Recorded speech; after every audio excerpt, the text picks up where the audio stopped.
Hey everybody, Bo here with another Coach's Corner. Hope you're doing fantastic whenever it is that you're watching this video. And as always, thank you for watching. Hope they're helping.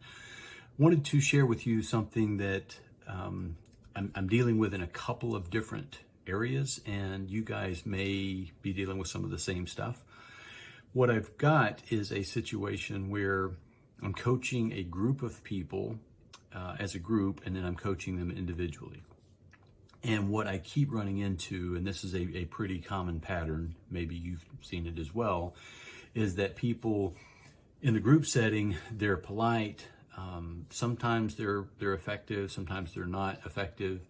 But then when they get one-on-one with me, they will unload on stuff that is worrisome, stuff that is frustrating, things that are bothering them, things that have upset them. And oftentimes it involves other people.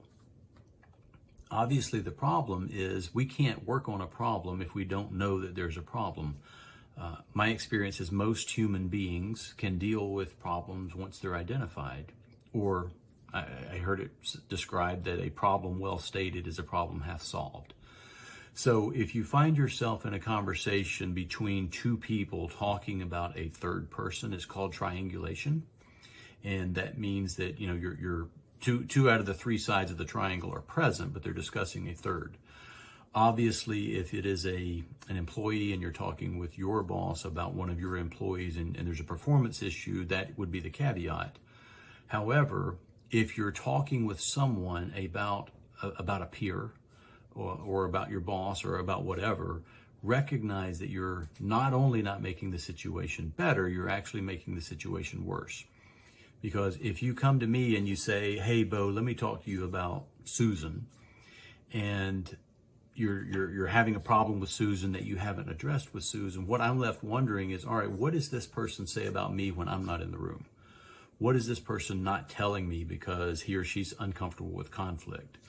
So if there are people who in your organization who you don't get along with, who you've had a problem with, who there's something about them that is bothering you, your absolute responsibility as a leader is to go talk to that person, person to person, right?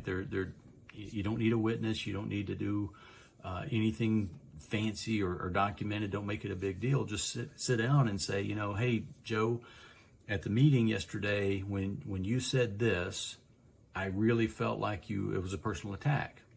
So help me understand, you know, what am I missing? Or it might be that your boss is doing something that you don't like.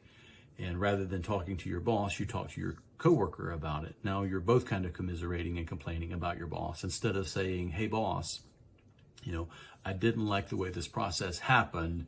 It made me do this. It made me react this way. It made me think this. It made me feel that. How do we avoid that in the future, boss?